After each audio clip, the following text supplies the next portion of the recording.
SB19, ibinahagi ang kanilang napakagandang outfit nung nakaraan nga pong New Year's Eve countdown na ginanap sa BGC Taguig. Makikita ang napaka-fashion or pagiging fashionista talaga ng SB19. Naalala natin yung sinabi ni Francis Libiran na ang SB19 ay may kanya-kanya nga pong fashion. So dahil nga po sila mismo ang may-ari ng kanila nga pong samahan or grupo, kaya naman malaya ang SB19 na isuot kung ano man yung gusto nilang isuot kapag ka sila ay may event. Anyway, narito ang ilan sa kanilang mga shots.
Samantala, nananatili naman na Redmi ambassador and endorser ang SB19 at meron nga silang bagong inilabas na Redmi Note 15.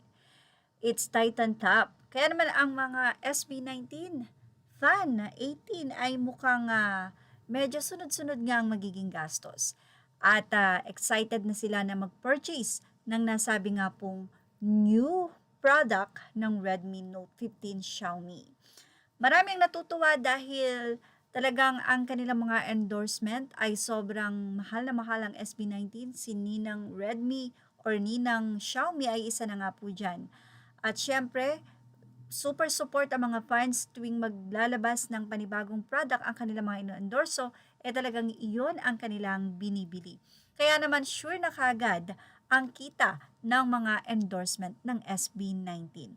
Ganyan nila ka-love ang grupo. Talagang super supportive sila kung ano man ang ini-endorso ng mga ito.